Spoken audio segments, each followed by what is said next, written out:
Hello, my name is Guy Wallace, and I'd like to walk you through an assessment of the core systems and processes of the Training and Development Systems View model from my book, Training and Development Systems View, a book that is now available as a free PDF on my website.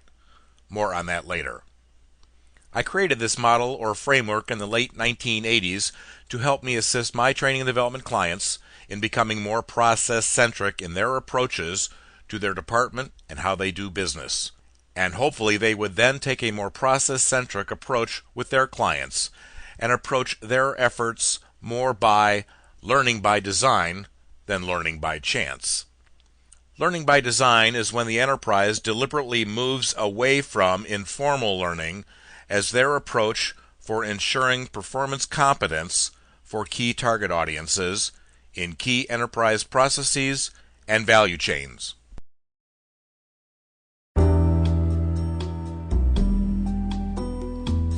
There are two key versions of the Training and Development Systems View model. The 3 levels stacked, leadership at the top, core in the middle, and support at the foundation. The other model, the one on the book cover, is a clock face. That's the one that we'll use for our assessments in this podcast.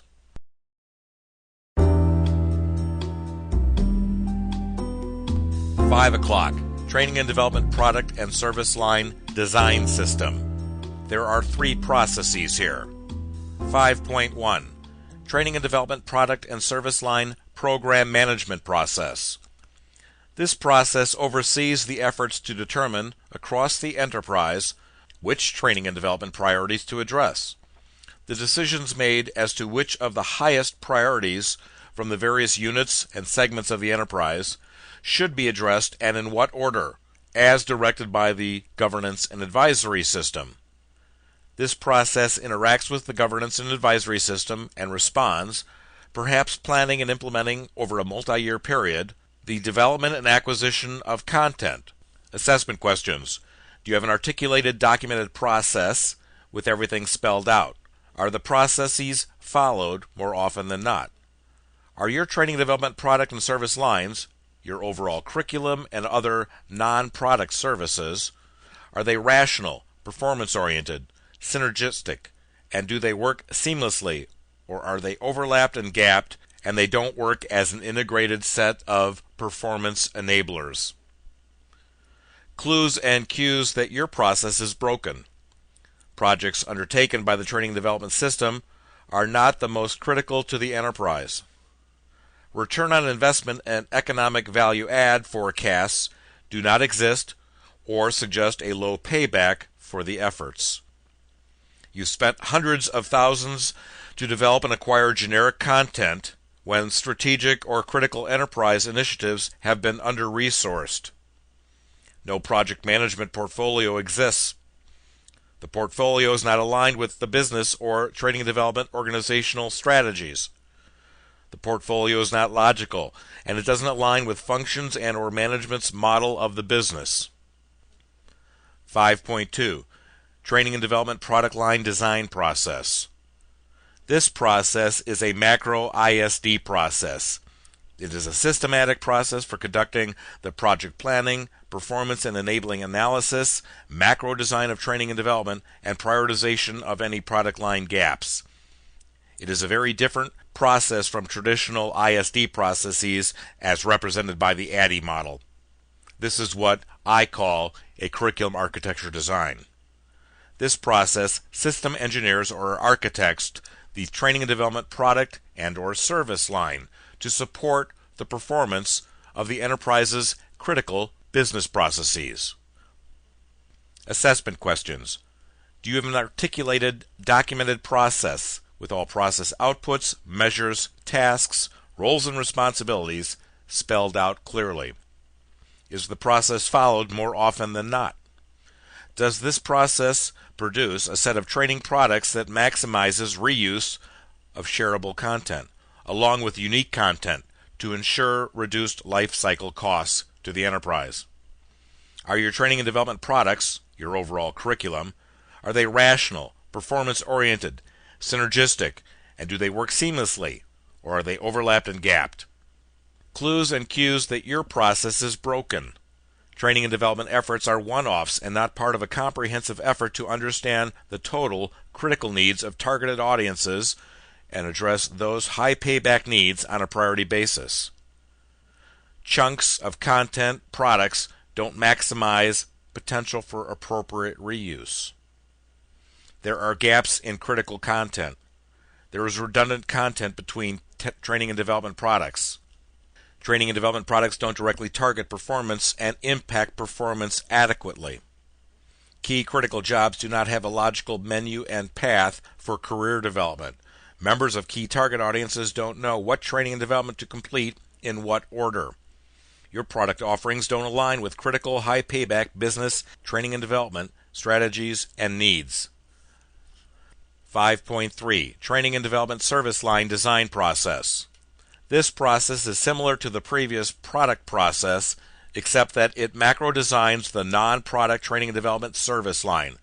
Those services might include performance improvement consultations, executive and manager coaching, job redesign, etc. This process architects the non-product service line. Assessment questions.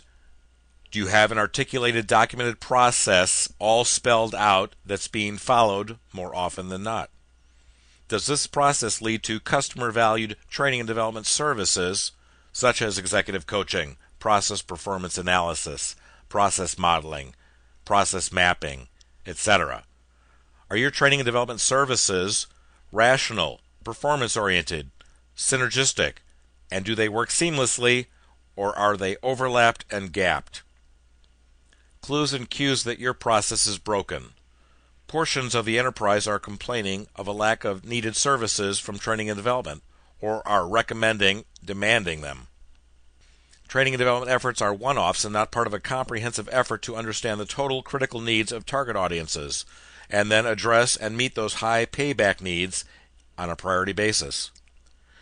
Training and development services don't directly target performance improvement. Service offerings don't align with critical high payback business and training and development strategies and needs.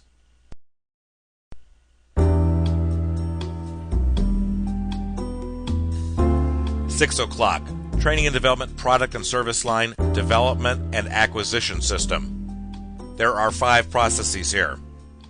6.1 Training and development product and service line development and acquisition program management process. This process, much as the first process within 5 o'clock, is intended to deliberately control the multiple efforts for development and acquisition for putting high priority, high payback training and development products and content and services into place. This process creates the training and development product line for an overall program. Assessment questions. Do you have an articulated, documented process, all spelled out, that is followed more often than not? Are your overall efforts at building and buying training and development content coordinated, on time, and on budget? Or are your efforts uncoordinated and out of control? Clues and cues that your process is broken. You can't measure positive returns on investment and economic value add, actuals against plans, for any of your training and development products and services. Training and development product and service development is being done because someone internal to the training and development system thinks it's a good idea. The training and development portfolio is not being managed to serve the enterprise. Training and development products and services developed aren't maintained due to training and development resource constraints. Content is not being kept evergreen. You don't know what to work on next if a project is completed early. Projects are not sequenced to take appropriate advantages of synergies between similar content, content experts, master performers, subject matter experts, and other resources. 6.2 Training and Development Custom Development Process. This is the formal ISD process to develop performance-based training and development, or minimally, performance-relevant awareness, knowledge, and skills-building content.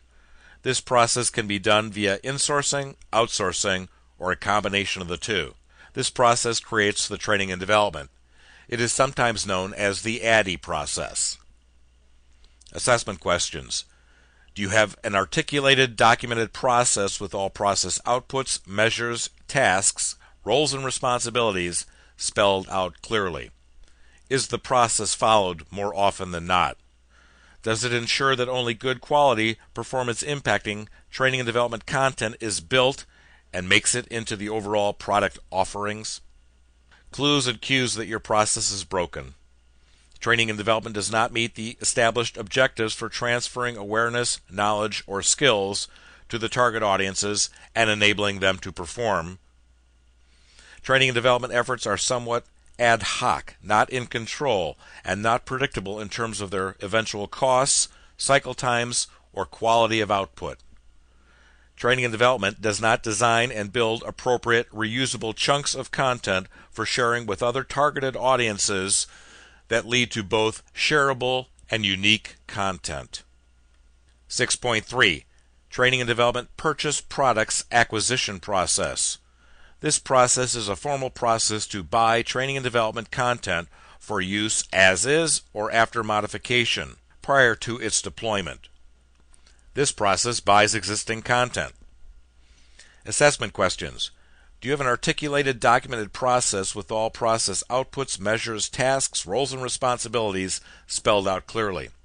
Is the process followed more often than not? Does it ensure that only good quality, performance impacting training and development content makes it into the overall product offerings? Clues and cues that your process is broken. Training and development bought often doesn't make the grade in terms of creating the awareness, knowledge, and skills necessary as measured in their target audiences during and after training and development deployment. It takes too long evaluating and deciding on low-value return and low-hanging fruit T&D content that you could simply purchase. 6.4. Training and development purchase product modification process. This is the formal process used to make modifications or augmentations to the purchased products, depending on the legalities of making modifications to the copyrighted content per the terms and conditions of the purchase. Assessment questions. Do you have an articulated, documented process? Is the process followed more often than not?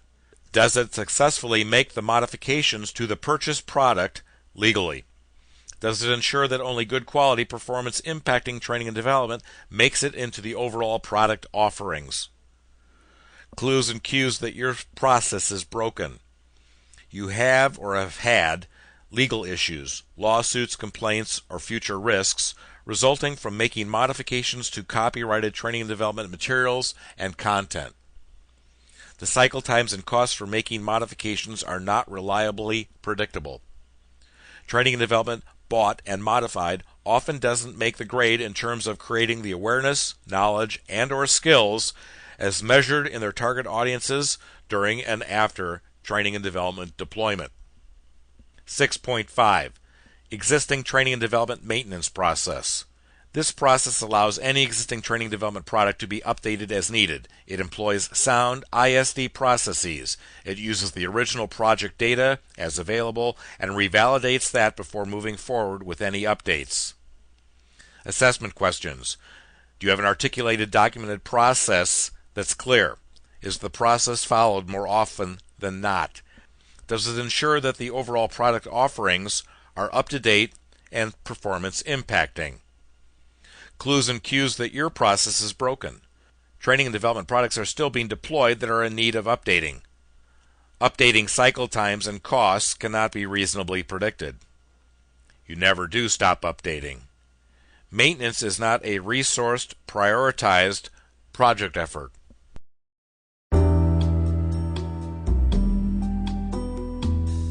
Seven o'clock, training and development product and service line deployment system. There are 7 processes here. 7.1. Training and development master materials storage and retrieval process. This is the process that stores all material masters for access by developers and delivery staff. Depending on your system, it may be also accessible to all pull and push learners. Assessment questions. Do you have an articulated, documented process with all process outputs, measures, tasks, roles, and responsibilities spelled out clearly? Is the process followed more often than not? Are they easily accessible to those who need them? Are there complaints about this? Clues and cues that your process is broken. It is too difficult to retrieve material masters for updating or deployment purposes. It is too difficult to access current content to attempt reuse. Materials are used in deployment when the intent should have been to make them unavailable during updates. There is no version control of material masters that ensures all materials and derivatives are kept evergreen. 7.2. Training and Development Master Materials Change Management Process. This process is responsible for displacing the old content with the new and making sure that the old doesn't inadvertently get out along with the new content. This process manages all updating of content. Assessment questions. Do you have an articulated process that is followed more often than not? Are the master files currently up to date, evergreen? If they are currently out of date, how far behind are they? When might they be caught up? How much work is involved? What's the negative impact this is having on the rest of the system? What are the priorities? Who are the sources of content? How quickly can this be addressed? What are any legal issues? Clues and cues that your process is broken. Outdated materials are still being used in deployment after updating. Ask yourself, what happens when best practices no longer are? And create liabilities. 7.3. Training and Development Scheduling Process. This is the process used to develop market demand schedules of delivery for any training and development that needs to be scheduled. Assessment questions. Do you have an articulated documented process with all outputs, measures, tasks, and responsibilities spelled out? Is the process followed more often than not? Is the planned delivery schedule based on any type of demand forecast, or is it based on what seems to have been working in the past? Are there any complaints about too many canceled sessions, too infrequent delivery? Clues and cues that your process is broken. There are complaints from the target audience about availability of training and development offerings. Training and development seats or sites go underused or seat space are backlogged. Materials are overstocked or understocked when requested. 7.4. Training and Development Facilitator and Coach Development and Certification Process. This is the process used to prepare staff in training and development deployment efforts. This process does train the trainer. Assessment questions. Do you have an articulated, documented process with all outputs, measures, tasks, roles, and responsibilities clearly spelled out? Is the process followed more often than not? On what bases are individuals certified? On subject matter knowledge? On platform delivery skills? On both? On terminal performance capabilities? How often are individuals recertified? By whom are they recertified? Is this often enough? Effective enough? Does feedback evaluation data factor into an individual's certification or recertification, and or performance assessments and developmental planning? Clues and cues that your process is broken. There's an insufficient number of staff to deploy training and development per the demand-driven schedules. Evaluation feedback identifies any problems with the knowledge, skills, and attitudes or demeanor of the facilitators, coaches, and any other support staff. 7.5. Facilitator-led training and development deployment process. This is the process that controls the deployment of all the instructor-led or facilitator-led training and development. Assessment questions. Do you have an articulated, documented process with all outputs, measures, tasks, and responsibilities clearly spelled out? Is the process followed more often than not? Are the facilitators skilled in both the subject matter and platform delivery? Are there any problems with getting the right training and development materials to the right place at the right time? Are there any problems with the delivery facilities, on-site, off-site? Are there any problems with the controls of the systems for heating, ventilation, and air conditioning, lighting, noise abatement, electrical phones and faxes, computer system links, etc. Clues and cues that your process is broken. Feedback from delivery evaluations suggests problems from the learner's perspective and from the facilitator's perspective with things other than facilitator credibility or content accuracy, completeness, and appropriateness, including non-content items such as room, facility, and equipment issues. 7.6. Self-paced training and development deployment process. This is the process that deploys all learner-controlled, self-paced training and development.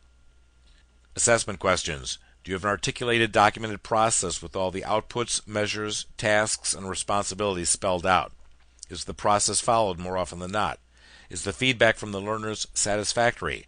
Do they find the training and development effective or inadequate? Clues and cues that your process is broken. Feedback from evaluation suggests problems from the learner's perspective for things other than content accuracy, completeness, and appropriateness, including items such as availability, timeliness of receipt, or accessibility. 7.7. Coached and mentored training and development deployment process. These are the processes that deploy all training and development using coaches and mentors to support the learners. Assessment questions. Do you have an articulated, documented process with all outputs, measures, tasks, and responsibilities spelled out? Is the process followed more often than not? Are the coaches or other delivery personnel effective? Are they satisfied with the materials and support that they receive? Clues and cues that your process is broken. Feedback from delivery evaluations suggests problems from the learner's perspective with things other than the coach or mentor's credibility or content accuracy, completeness, and appropriateness, including non-content items such as room, facility, and equipment issues.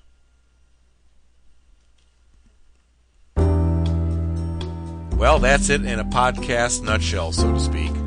This was intended as an overview of the Training and Development Systems View model at the core level, prior to your using the book to guide your assessments deeper. The book, Training and Development Systems View, is now available as a free PDF on my website at www.eppic.biz.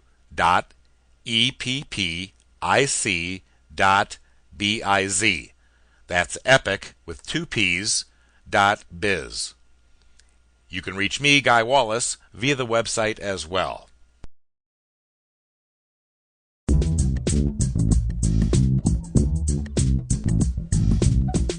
I hope that you have found this informational. Have a great day.